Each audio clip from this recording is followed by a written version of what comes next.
బూతులు మాట్లాడే రాజకీయ నాయకులకు పోలింగ్ బూతులు బుద్ధి చెప్పాలన్నారు మాజీ ఉపరాష్ట్రపతి వెంకయ్యనాయుడు. రాజకీయ నాయకులు స్థాయి మరిచి చౌకబారు మాటలు మాట్లాడకూడదన్నారు.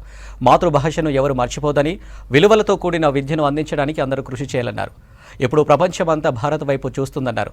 దేశ వారసత్వాన్ని కాపాడుకోవాలన్నారు. విశాఖపట్నంలోని ఎస్ఎఫ్ఎస్ స్కూల్ గోల్డెన్ జూబ్లీ వేడుకల ముగింపు కార్యక్రమంలో పాల్గొన్నారు వెంకయ్యనాయుడు. ప్రమాదంగా పరిణమించే వ్యాధులు, పెరుగుతున్న జనాభాకు తగినట్టుగా వస్తువులు, ఆహారం లేకపోవడం. ఈ మధ్య మనం వింటున్నాం కదా, మన దగ్గర కూడా, మన దేశంలో, మన రాష్ట్రంలో అక్కడక్కడ కొందరు అసెంబ్లీలో, రాజకీయ మీటింగ్లో మాట్లాడే భాష బూతు మాటలు మాడుతున్నారు. ఈ బూతు మాటలు మాడే వాళ్ళని మనం సరిగ్గా గుణపాఠం చెప్పాలి.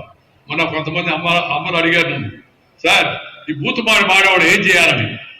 దానికి మార్గం నీ చేతిలో ఉందన్నమా అన్న. నా చేతిలో ఏముంది సార్? బూతులు మాట్లాడేవాడికి బూతులోని సమాధానం చెప్పాను. ఆ విషయం సర్ప్రైజ్. బూత్లో సమాధానం అంటే బూత్ మాట్లాడేవాడిని నేను చెప్పాను. బూతులు మాట్లాడేవాడికి పోలింగ్ బూత్లో సమాధానం చెప్పమ్మా, లోపలికి వెళ్ళు, బటన్ నొక్కు, ఫినిష్ అయిపోతుంది. అలాంటి వ్యక్తులను, అలాంటి శక్తులను మనం ఎలాంటి పరిస్థితుల్లో ఎన్నికల్లో ప్రోత్సహించరాదు. అవినీతికి, అక్రమాలకు, అత్యాచారాలకు, తప్పుడు పదజాలానికి పాల్పడే నాయకులను గుర్తుంచుకొని ఎన్నికల్లో ఓడించాల్సిన అవసరం ఉంది. దానితో పాటు మనందరూ కూడా టెక్నాలజీ నాలెడ్జ్ పెంచుకోవాలి.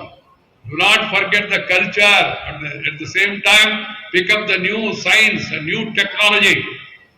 ఇది అందరూ గుర్తుపెట్టుకోవాల్సిన అవసరం ఎంతో కూడా ఉంది. అభివృద్ధి పేరు